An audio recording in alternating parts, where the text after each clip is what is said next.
But anyways, before we get to all of that, we have some news that just broke today. Some news, yeah, that, as Matt said, just broke today.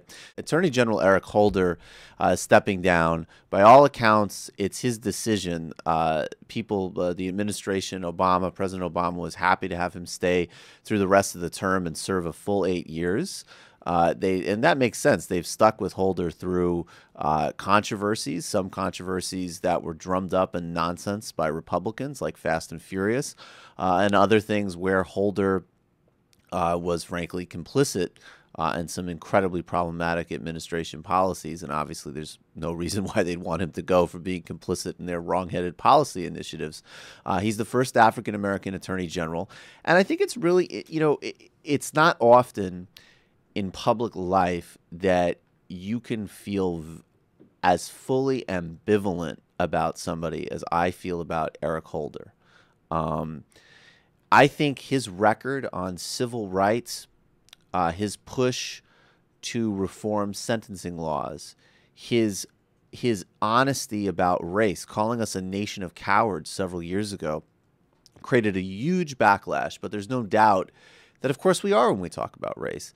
And we see every day that denying the reality of racism is not just delusional and complacent. It sets a context for the shooting of John Crawford, for systemic biases in policing, systemic biases in job hiring, the reality and systemic nature of racism and classism and all the rest is, of course, a reality of today's world. And Eric Holder used his position pretty well in that regard, and pretty unflinchingly. It didn't work, but he was certainly someone who, at least in the beginning of the administration, was very adamant about returning, trying Guantanamo subjects in the United States off of Guantanamo in civilian courts. That didn't end up working, but he fought the fight internally for that.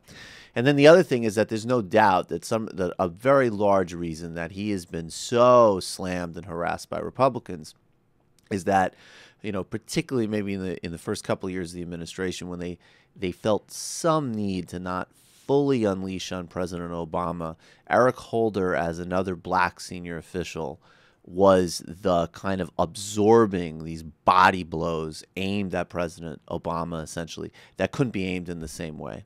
Now, that said, Eric Holder's record on Wall Street and the financial industry is pathetic.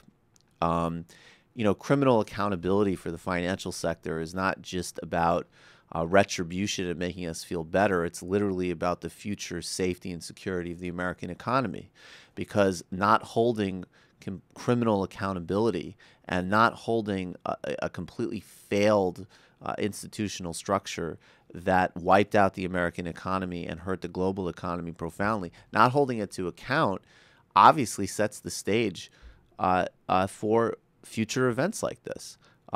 Eric Holder failed in that regard, and the administration failed. Also, Eric Holder obviously was a prime shaper of administration policies on things like targeted killings and the drone program, which we're going to live with in terms of the really just kind of extraordinary steps that the U.S. government takes in terms of who can be killed, the process around which they can be killed. And Eric Holder will have that on his legacy as well. So, look, I think first African-American Attorney General, very good record on civil rights, did some real work, and even within the last weeks has announced new initiatives that are excellent on criminal sentencing, how prosecutors talk to defendants. Very, very good impulses. And of course, now in the last couple of weeks, too, actually attempted to do a little bit more Wall Street accountability. But the reality of his record is that ambiguity. It's a little bit, too late. I put it even more strongly. I mean, it's almost a joke after the game has been settled, basically. I mean, yes, too little, too late is an understatement.